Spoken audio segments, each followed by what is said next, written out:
Are you ready to step into the shadows? Imagine you're far from home, the faint scent of travel still clinging to your coat. Your suitcase freshly zipped.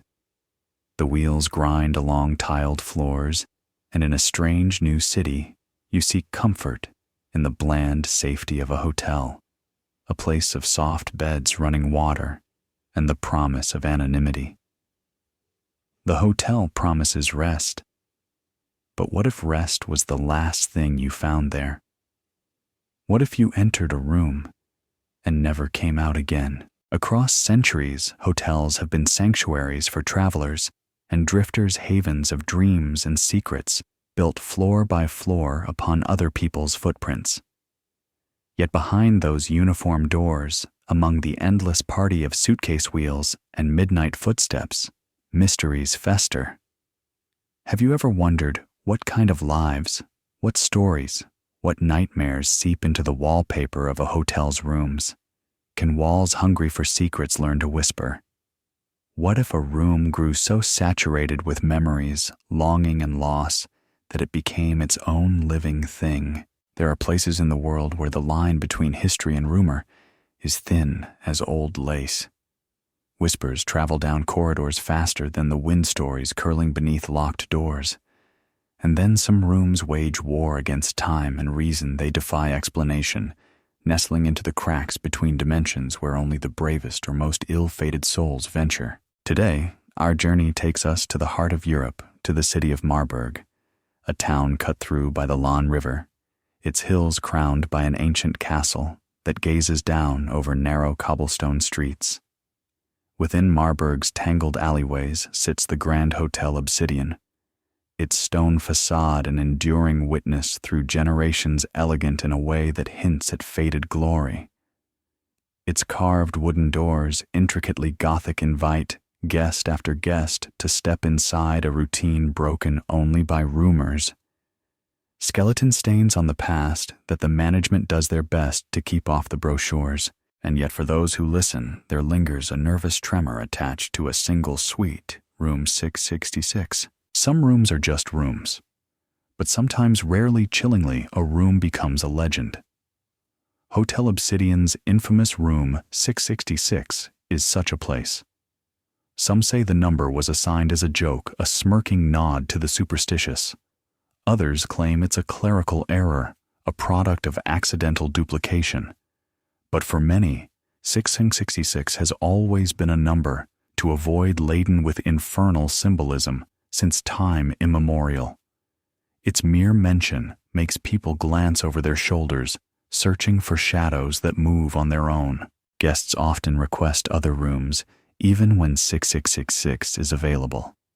Housekeepers handle its key as if it burns. The concierge in his crisp uniform always hesitates, voice dropping to a hush. Room 666. Are you sure? Yet, as with moths to flame, some are drawn to the taboo, to the allure and darkness, to the mysteries whispered by the night staff. Some check in to room 666, searching for adventure, or to boast online, or to disprove the rumors. Sometimes their stories add up to nothing more than a few sleepless hours, an eerie draft, or lights flickering inexplicably. But one summer night, a tourist named Daniel Fletcher checked in and was never seen again. If you wander the lobby of the Grand Hotel Obsidian today, the staff will direct you to the chirping city's many charms: the old market, the half-timbered houses, the river glinting beneath cathedral spires. Ask about the missing tourist, and their faces go stony. Ask about room 666, and you may find yourself suddenly politely ignored. But rumors persist. Daniel Fletcher vanished into the shadows of Obsidian's labyrinthine hallways, swallowed whole by room 666. Vanished, no trace, no luggage left behind, nothing but a trembling, echoing silence that screams down the corridors every time a key rattles in the lock. Why does room 666 inspire such fear, even among the rational, the skeptical, the grounded? How can a single room in a reputable hotel swallow a person whole, leave no footprint, no clue, just a blank in time, a gap in the universe. Was Daniel's disappearance the result of human cruelty, or did darker, older powers have a hand? In cities all over the world, almost every hotel avoids the number 13. Elevators skip the floor altogether, foreign keys to nowhere. Yet here, room 66 gleams gold on its door, a challenge to fate herself. So let us pull aside the veil, open the door, and walk boldly, where so many turn away in terror. What really happened to Daniel Fletcher? What secrets seep from the blood-dark walls of room 6666? Tonight, I invite you, dare you, to journey with me through the labyrinth of hushed voices, trembling secrets, and inexplicable horrors. Let mystery claw up your spine. Let shadows dance at the edge of your mind, because this is not merely a tale of a tourist who vanished. This is a story about the price of curiosity, the raw edges of fear, and the ancient hungers that reside in places humanity was never meant to trespass. Welcome to the Grand Hotel Obsidian. Welcome into room 66. And as we open the door, the air chills. The key trembles in your hand. Do you really want to see what's inside? Let the story begin. Section 1. A stranger checks in. Marburg's evening air was perfumed with the scent of juniper, laced with the distant notes of church bells and the laughter of students drifting from riverside cafes. The Obsidian Hotel rose from the heart of the city like a silent sentinel, its shadow swallowing up the narrow street as dusk gathered. Daniel Fletcher, an American backpacker of 32, rolled his navy duffel up to the iron-gated entrance. A teacher from South Carolina, Daniel lived for the places he found on the edges of maps, collecting stories in foreign bars and quiet painted plazas. He clipped his passport into his pocket, a plane ticket stub peeking out. Inside, the Obsidian's lobby seemed suspended in another era. The walls were lined with walnut paneling soft sconces painting golden pools of light. At the check-in desk stood Lisbeth Thomas, a woman whose age was a riddle, shoulders squared, every hair pinned with military precision. Her eyes followed Daniel as he approached, their deep-set gaze unblinking, as if she weighed, measured, and acknowledged all that arrived. "Guten Abend, Herr," she inquired. "Fletcher, Daniel Fletcher. I have a reservation." He slipped his confirmation across. She examined the screen with long, pale fingers that looked like they'd never trembled in all their years. A flicker crossed her face. Her lips thinned almost as if she were swallowing a curse. "Welcome to the Grand Hotel Obsidian, Mr. Fletcher. I have you for 3 nights. He nodded, searching her face for friendliness but found none. "Your room?" She hesitated, voice dropping. "Is 666. Daniel's lips quirked in amusement. "I guess every hotel needs a haunted room, right?" Lisbeth did not smile. Instead, she pressed a tarnished brass key into his palm. "If you hear anything strange tonight, sir, please do not leave your room." He chuckled, assuming it was local flavor spruced up for American tourists. "Are you going to tell me there's a ghost?" She closed her eyes for a heartbeat, and when they opened, they held a warning. "Our guests' safety is always our priority, Mr. Fletcher. If you require assistance, call reception at any hour." He shrugged will do and set off, flanked by velvet carpets, shadows trailing at his heels. The elevator was an ancient cage, all rattling brass and mirrored doors. It groaned through the shaft, climbing past floor after floor. The corridor on the 6th was hushed, laden with shadow, as if each footstep became heavier the closer you approached to the end. Room 66 stood alone at a corner where the hallway turned abruptly, its door inlaid with symbols Daniel assumed were medieval flourishes. The number plate glimmered. 6 and 66. The sixes looped into each other like predators' fangs. The key turned with a grind. Daniel entered. Room 666 was just a hotel room, or so it seemed at first. Heavy drapes, a thick 4-poster bed, an oak writing desk, marble bathroom. He set his things down, opened the windows to the cool city evening, and drew in a long breath. Clouds bruised the sky outside. Night was coming, and with it the city's secrets. And in the stillness, Daniel did not quite register the faint puckered chill that crept up from the bed's footboard. He unpacked, texted friends, and opened his guidebook, planning his week. It was only an hour later, as the dusk thickened into midnight blue, that he noticed the pattern on the wallpaper. Only in the flicker of his phone's flashlight did he see its symbols winding in a spiral, repeating familiar, yet not.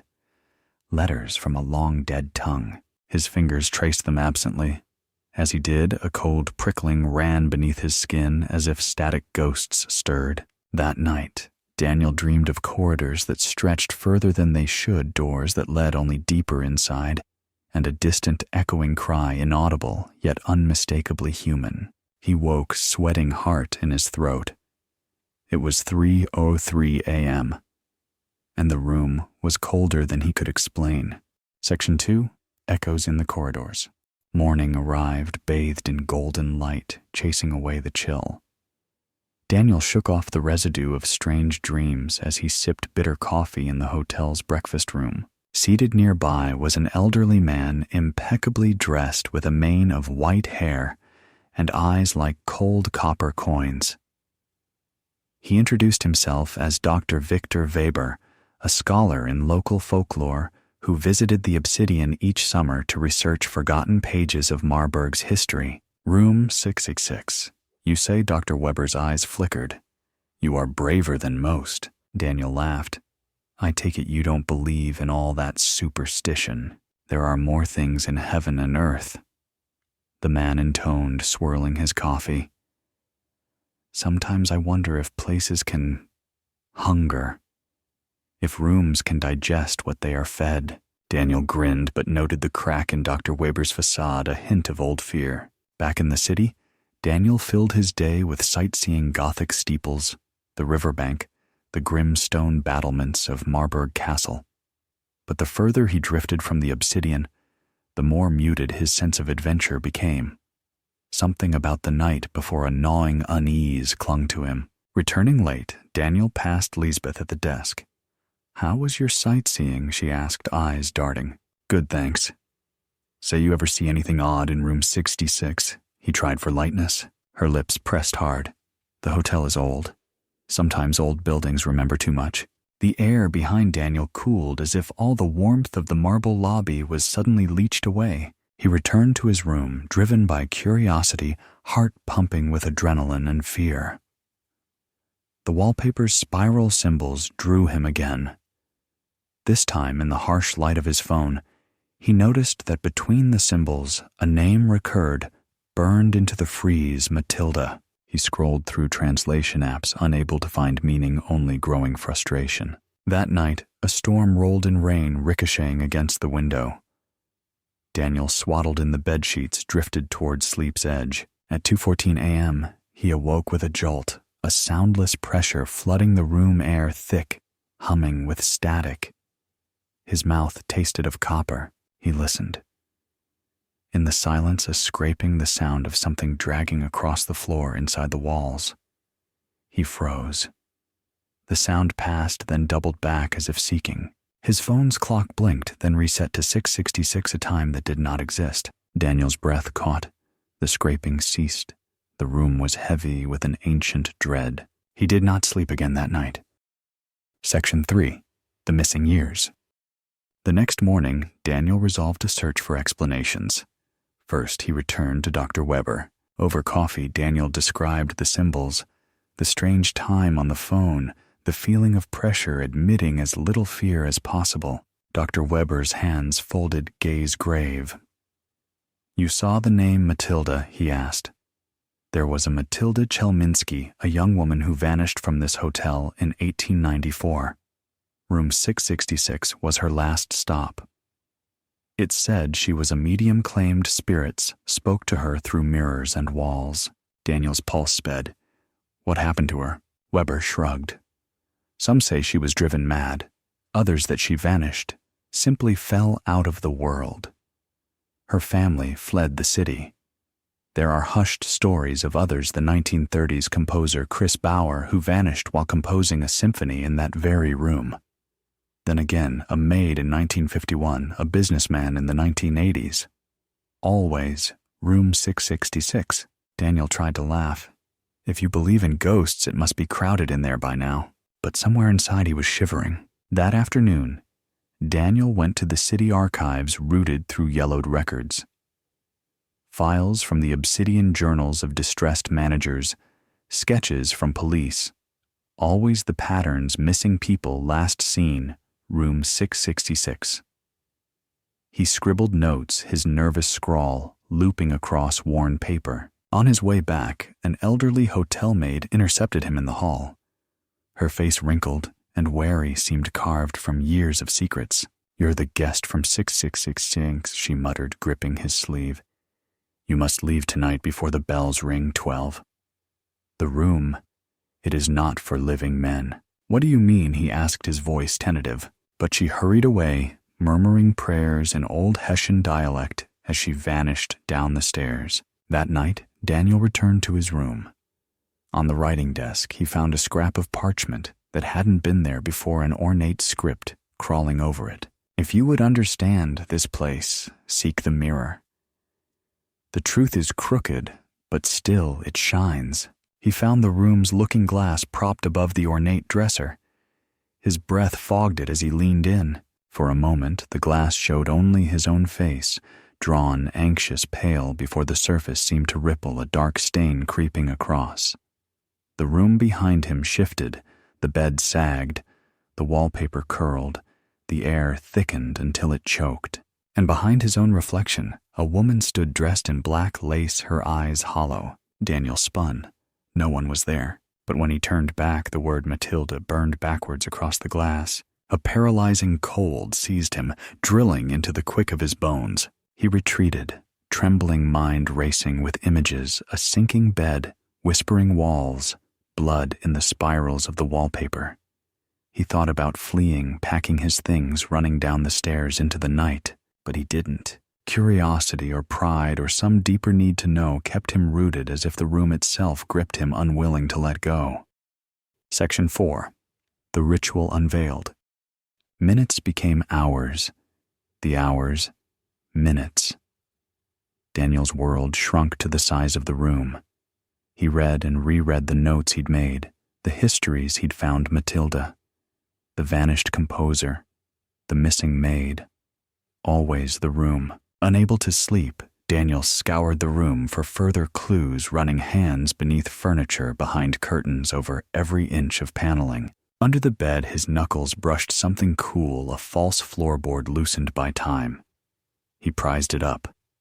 Inside, hidden for a century, he found a small box of tarnished silver. Within, an antique locket, brittle and cracked, a miniature Bible annotated in a frantic hand, and a yellowing sheet filled with symbols matching the wallpaper spirals. Scrawled on the final page was a warning in German and Latin.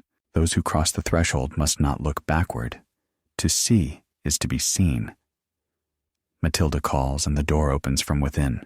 Daniel's hands shook. His heart thundered in his chest. He pulled up a chair, set out the objects before him, and traced the spiral pattern from the note along the wallpaper matching symbol to symbol until he found a spot where the pattern broke a hidden panel. He pressed, and with a pop, a square of wall swung free, revealing a hollow. Inside the darkness, an old, dust-fogged mirror on a silver chain, and seeping from its glass, a smell, sweet, cloying, rotten. Drawing on every ounce of will, Daniel propped the mirror against the desk and peered inside. The glass blurred, rippled, then cleared. He did not see himself. Instead, images poured forth as in a fever dream. Matilda pacing the room, drawing spirals on the wall as she muttered, her hands white as bone. The composer, Chris Bauer, scribbling frantically before being pulled screaming backwards into the darkness. The maid scrubbing blood that was not there. Lists of guests, fingers trailing in terror across the glass before vanishing completely. And then his own face appeared, stricken terror, dilated as a thin, pale hand crept into the frame, reaching for his shoulder. With a wrench, Daniel tore himself free, pitching the mirror across the room. It shattered, shards flying, and from each reflected sliver, dozens of faces screamed in silence, a choir of lost souls. He clutched the antique locket and the spiral note, terror-stricken. That night, the city's bells rang midnight. In the silence, his doorknob turned slowly, methodically. Section 5. The Disappearance. When the staff arrived for morning rounds, room 666 was locked from within. No answer, no sign of the guest. They summoned security. Housekeeper Greta Klein sliced a trembling skeleton key into the lock. The door swung open. The room was pristine, bed untouched, luggage neatly lined up, desk cleared. But Daniel Fletcher was nowhere to be found. Police arrived, scouring video footage. No record of Daniel ever leaving the 6th floor. His passport and wallet were discovered on the dresser alongside the broken mirror. And in the room's condensation-slicked bathroom, a message appeared on the glass, scrawled with a finger. "Not alone. Don't look backward." Lisbeth Thomas served coffee in the lobby, her eyes hollow, voice stiff as always. The papers ran stories. American tourist vanishes in Marburg room 6666, haunted or homicide. The hotel insisted there was no paranormal element, just tragedy. Just a missing person, unlucky, unmoored, unseen. But among the staff and the city's old-timers' murmurs grew that something in room 6666 had finally claimed another soul. The bed was stripped, the linens washed, but the air did not clear. The room was closed for renovations, pressed back into shadow. Within weeks, rumors sprouted like fungus in the town's coffee houses. Daniel's notebooks and notes at the city archive vanished as if snatched by unseen hands. Dr. Weber left town abruptly, never returning for his summer research, and sometimes at night, the city's students swore they saw Daniel's face in the rain-streaked windows of the 6th floor, always gazing out, eyes wide, silently pleading, as if he could never leave. But none dared check in to room 666 again. Section 6. Unanswered questions. The case remained open, but unsolved. Official statements cited Daniel Fletcher as missing, presumed dead. The file became dusty, the digital footprint swallowed by bureaucratic inertia. Lisbeth Thomas retired at the year's end, never speaking of the events. Housekeeper Greta Klein suffered a breakdown, whispering about faces in the mirror and nightmares of clawing hands. The elderly maid who warned Daniel left the hotel, vanishing without a word. Only a handful of Daniel's friends kept searching. They pieced together his last days, tracked his maps, and blog entries followed leads into dead ends. Some visited the Obsidian, attempting to rent room 666, only to be told it no longer existed. A year later, the room was officially renumbered. The door was repainted, the stonework replaced. The number 6666 purged from the hotel's history. But beneath the renovations, in the bones of the old hotel, the spiral patterns remained painted over, never erased. In time, only fragments survived: a cracked locket on display in a forgotten curio shop, a brittle Bible annotated in a museum's archive, snippets of Daniel's handwriting tucked into the city library. Shadows moved along the 6th floor's windows in the twilight, and sometimes, just sometimes, the new cleaning staff would find mirrors fogged from the inside, spelling out warnings in a foreign tongue. What happened to Daniel Fletcher in room 66 remains unsolved. One moment, he was just another tourist, a teacher with a map and a phone. The next, he was gone. No explanation satisfied, no theory sufficed. In Marburg, the legend grew, legs walking further each year. The Devil's Room, the place of the vanished. Hotels are supposed to make us feel safe. But room 666, that is a door to someplace else. The story of Daniel Fletcher's disappearance is not merely a cautionary tale, whispered in the lobbies of ancient hotels, a strange echo to entertain nervous guests on rainy nights. It is rather a reminder, Some mysteries sink roots deep, drinking from the darkness beneath history's surface, nourished by curiosity, fear, and grief. The Grand Hotel Obsidian, with its chipped gargoyles and velvet carpets, remains, as do its secrets, which as the years stack up become more legend than fact. Ask the current staff about room 666, and you'll receive blank stares or subtle deflections. Officially, such a room never existed. Unofficially, everyone knows to skip that part of the 6th floor. Yet if you wander beneath the flickering chandeliers when dusk is thick, you might feel the floors tilt beneath you as if the building remembers. In quiet halls, the stones are cold for longer than they should be. In the dead of night, mirrors, fog with shapes not your own. We are drawn to stories like Daniel's because, if we are honest, we all crave a puzzle that refuses solution. There is something almost holy about the unsolved. Each theory, each possibility, a thread leading back to our own hunger for meaning. Are the vanished truly lost, or do they become part of the places they disappear? Is the boundary between our world and theirs nothing more than a locked door, a mirrored surface, a spiral in the wallpaper? Perhaps Daniel Fletcher stepped through a hole in reality, swallowed by guiltless shadows. Perhaps his hunger for answers backfired, leaving him neither dead nor living, trapped somewhere between dream and waking.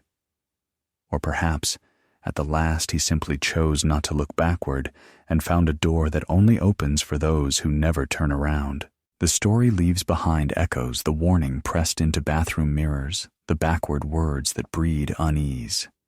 Not alone. Don't look backward. Do legends serve as protection, keeping us away from places we should not tread? Are stories like the one of room 666 warnings sewn into reality's frayed hem, there to preserve us from the dangers we can't see? Or are they invitations beckoning the curious to journey a step too far, daring us to peer into the shiftless darkness behind even the most innocuous doors? Travelers will keep coming to the Obsidian suitcases, heavy with expectation, hearts lighter with anticipation. Some will stop for a lingering second in front of a door where a shadow chills the brass number plate, a momentary flicker in the corner of the eye before moving quickly on. They may feel relief without knowing why. We crave answers, but the answers Daniel searched for, like so many before and after him, may be impossible. The unknown is perhaps the only thing that is truly immortal. Each stone in the Obsidian's facade is cemented with loss, every room permeated with memory. Next time you travel, when you walk the silent halls of a hotel and your assigned room number makes your breath catch, remember Daniel Fletcher. Remember room 666. Ask yourself, what stories are held just beyond sight in the spaces we believe are empty? What unseen hands are pressed against the other side of the mirror, waiting for someone willing to see them? Or perhaps the real lesson is more haunting still. Sometimes the safest door is the one you never open. In the end, all of us are travelers. All of us pass through rooms, leave marks and traces in places that will outlive us.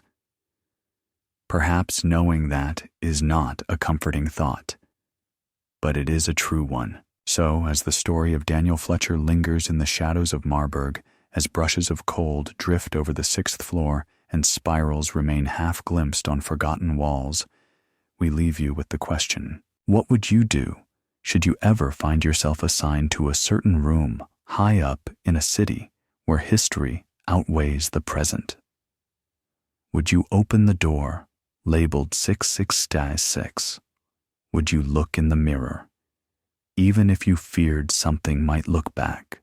The story is not over, because sometimes the greatest disappearance is the one that never truly ends. And somewhere deep within the haunted marrow of the world's forgotten rooms, another key is waiting. All it takes is the turning of a lock and the courage or the folly to look inside. Thank you for joining us. Sleep well, traveler.